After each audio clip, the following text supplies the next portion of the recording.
চৰকাৰে ইতিমধ্যে 6,30,000 নতুন পৰিয়ালক অৰুণোদয় পৰিয়ালত অন্তৰ্ভুক্ত কৰিবলৈ যুঁজ আৰম্ভ কৰিছে। আনহাতে অৰুণোদয়ৰ ধন প্ৰতিমাহে 1,000 টকাৰ পৰা 3,000 টকালৈ বঢ়াই দিম বুলি প্ৰতিশ্ৰুতি দিছে ৰাজ্য চৰকাৰে। বিধৱা বিবাহ বিচ্ছেদ হোৱা দৰিদ্ৰ সীমাৰেখাৰ তলৰ লোক, বিশেষভাৱে সক্ষম লোকসকলক অগ্ৰাধিকাৰ দিয়া হ'ব বুলি ৰাজ্য চৰকাৰে ঘোষণা কৰিছে। বাৰ্ষিক আয় 2 লাখ টকাৰ ওপৰত হ'ব নোৱাৰিব।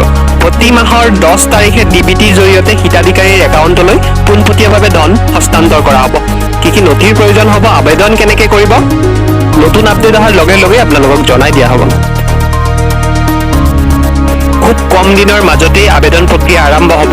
সেই আবেদন অনলাইন হয় নে অফলাইন হয়, আপোনালোকে ফৰ্ম ফিল আপ কেনেকৈ কৰিব, ফৰ্ম ক'ত পাব আৰু ফৰ্ম ক'ত জমা দিব লাগিব, কি নথিৰ প্ৰয়োজন হ'ব, সবিশেষ মোৰ এই চেনেলটোত মই ভিডিঅ'ৰ জৰিয়তে আপোনালোকক উপস্থাপন কৰিব চেষ্টা কৰিম। গতিকে আপোনালোকে যদি জানিব খোজে শেষলৈকে ভিডিঅ'টো চাব আৰু ছাবস্ক্ৰাইব কৰি থ'ব, যাতে আগন্তুক ইনফৰমেশ্যনবিলাক আপোনালোকে পাই থাকে। ভাবিছোঁ সেই ৰাস্তাতে আমি গৈ পাম। আমি কৈছোঁ অৰুণোদয় বেনিফিচিয়াৰী আৰু বঢ়াম। এতিয়া আমি প্ৰত্যেক সমষ্টিতে 5,000কৈ আৰু অৰুণোদয় বেনিফিচিয়াৰী দিবৰ কাৰণে সিদ্ধান্ত লৈছোঁ। 5,000 মানে কিমান? 5 into 1.26 constituency, almost 6 lakhs and plus 6.36 lakhs নতুন বেনিফিচিয়াৰী সোমাব।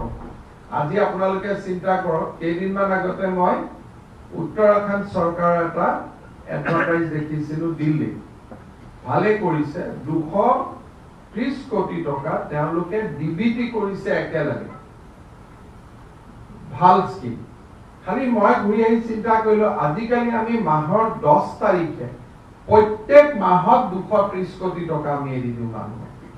পেঞ্চন, অৰুণোদয় চব মিলি হেল্পিং 42। ইয়াৰ মাজতে কৰ্মচাৰী মূল্য বৃদ্ধি হৈছে, 11% বঢ়াই দিওঁ। 3 মাহত যিমান পাৰি কৰা হৈছে, চেষ্টা অব্যাহত থাকিব।